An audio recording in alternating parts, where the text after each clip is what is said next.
Hello दोस्तों, कैसे हो आप सब लोग। लास्ट वीडियो मैंने आप लोगों को बताया था कि बल क्या होता है, बल के प्रकार क्या होते हैं, और इस इंट्रो का पूरा हमने इस चैप्टर का संपूर्ण इंट्रोडक्शन देखा था कि कहाँ पर क्या चीज़ें हम कर सकते हैं और क्या चीज़ें होती हैं। हमने बल की परिभाषा पढ़ ली थी कि बल क्या है, बल के क्या क्या प्रभाव होते हैं। आज जो हमारा टॉपिक है वह यह है कि बल कितने प्रकार का होता है और बल को हम कैसे कैसे डिस्कस कर सकते हैं। तो अब हम अगले टॉपिक पे आते हैं।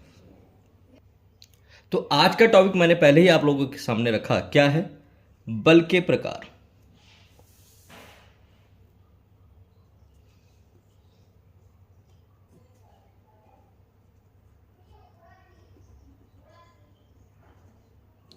कि बल कितने प्रकार का होता है। ठीक है बेटा, अब इस टॉपिक को हमें डिस्कस करना है कि बल हमारा कितने प्रकार का हो सकता है। तो बल, अगर मैं इसको डिवाइड करूं, बल को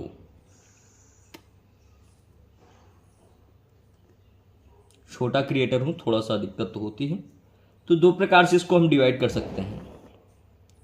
एक वह बल जो संतुलित तो होता है,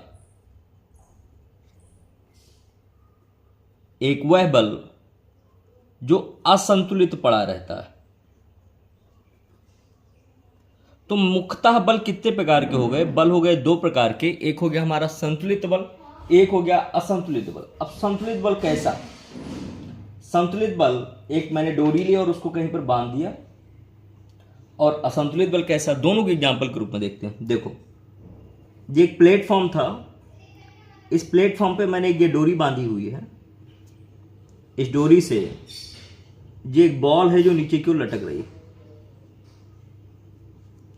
अब ये लगातार नीचे तब तक लटकती रहेगी जब तक इस पे एक फोर्स नीचे की ओर काम करेगा जिसका नाम है गुरुत्वाकर्षण। इस गुरुत्वाकर्षण बल के कारण वस्तु क्या रहेगी, अपनी अवस्था को बार बार नीचे की ओर खींचती रहेगी। ये हो गया हमारा संतुलित बल। अगर इसको परिभाषित करें तो संतुलित बल एक ऐसा बल है, संतुलित बल एक ऐसा बल है जो वस्तु को समान रूप से रखता है, या ये कहें जब किसी वस्तु पर लगने वाले समस्त बलों का परिणामी बल शून्य होता है उसे संतुलित बल कहते हैं। अब देखो, यहां पर एक गुरुत्वाकर्षण अगर नीचे की ओर लग रहा है तो ये गेंद इस पे भी कुछ ना कुछ तनाव लगा रही होगी ना, तो तनाव से गुरुत्वाकर्षण माइनस होकर के परिणामी बल कितना हो गया, शून्य हो गया। तो इस कार्य का जो परिणामी बल हुआ हमारा वो क्या हो गया बेटा, शून्य परिणामी बल निकला। ऐसे ही असंतुलित बल वे बल होते हैं जिनका परिणामी बल शून्य नहीं होता, यानी कि उनके पास कुछ ना कुछ तो वैल्यू होती है जिस वैल्यू पे वो काम करते हैं। तो दो प्रकार के बल हुए, एक संतुलित और एक असंतुलित बल। तो संतुलित बल समझ में आया क्या होता है। अब आते हैं हम असंतुलित बल पे। असंतुलित बल के लिए ये मेरे पास एक प्लेटफॉर्म है, इस प्लेटफॉर्म पे मैंने कोई एक वस्तु रखी हुई है ए नाम की। ध्यान से देखना, इस प्लेटफॉर्म पे हमने कौन सी वस्तु रखी है, ए नाम की एक वस्तु रखी हुई है।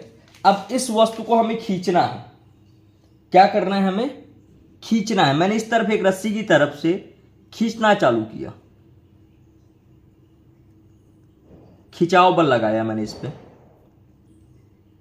जब वस्तु इस दिशा में गति करेगी तो इस सरफेस के साथ एक बल काम करेगा जिसका नाम है घर्षण बल। अगर यहां पर इन दोनों का परिणामी बल, यह बल शून्य नहीं होगा। संतुलित बल में क्या होगा, परिणामी बल शून्य होगा। तो अब इनको परिभाषित यहीं से आप परिभाषित कर सकते हो कि एक ऐसा बल जिसका परिणामी बल शून्य होता है संतुलित बल कहलाता है, और एक ऐसा बल जिसका परिणामी बल शून्य नहीं होता असंतुलित बल कहलाता है। चलो अब इनको डिफाइन करते हैं वन बाय वन करके। तो अगर परिभाषा की बात करें तो संतुलित बल क्या होते हैं, जब किसी वस्तु पर कार्यरत समस्त बलों का परिणामी बल शून्य हो उसे संतुलित बल कहते हैं। जब किसी वस्तु पर कार्यरत समस्त बलों का परिणामी बल शून्य हो, जैसे यहां पर इस डायग्राम में हम देख रहे थे पहले, ये एक रस्सी है, अगर इस पे बॉल कोई नीचे की ओर लटक रही है तो रस्सी पे ऊपर की ओर तनाव बल, नीचे की ओर गुरुत्वाकर्षण बल लगेगा, तो दोनों आपस में क्या हो जाएंगे, एक दूसरे को माइनस कर देंगे, तो वहां पर वो जो बल होगा उसको संतुलित बल कहेंगे।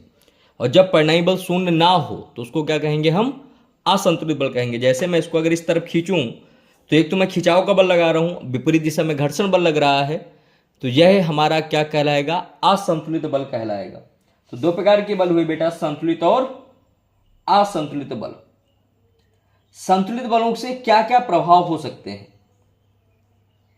और असंतुलित बलों से क्या क्या प्रभाव हो सकते हैं, यह भी जानना जरूरी है।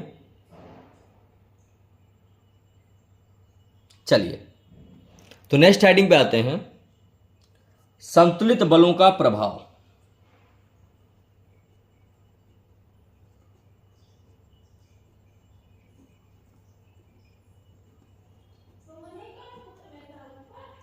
क्या प्रभाव है संतुलित बलों का, संतुलित बल कैसे कार्य करते हैं, इस प्रभाव के बारे में डिस्कस करते हैं। क्या प्रभाव हो सकता है, कैसे क्या कार्य करते हैं। तो किसी वस्तु की विराम अथवा समगति की अवस्था में संतुलित बल कोई परिवर्तन नहीं करता,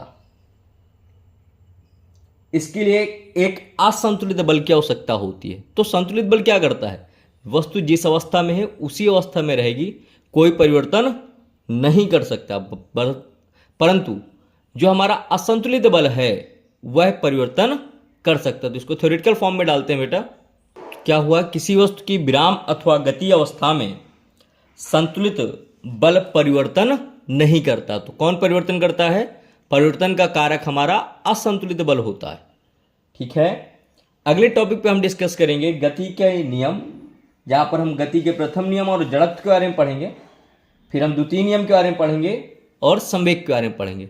मिलते हैं नेक्स्ट टॉपिक में, तब तक के लिए जय हिंद जय Bharat. Keep study for your future. Thank you very much for joining with me. Please like, share and subscribe my channel.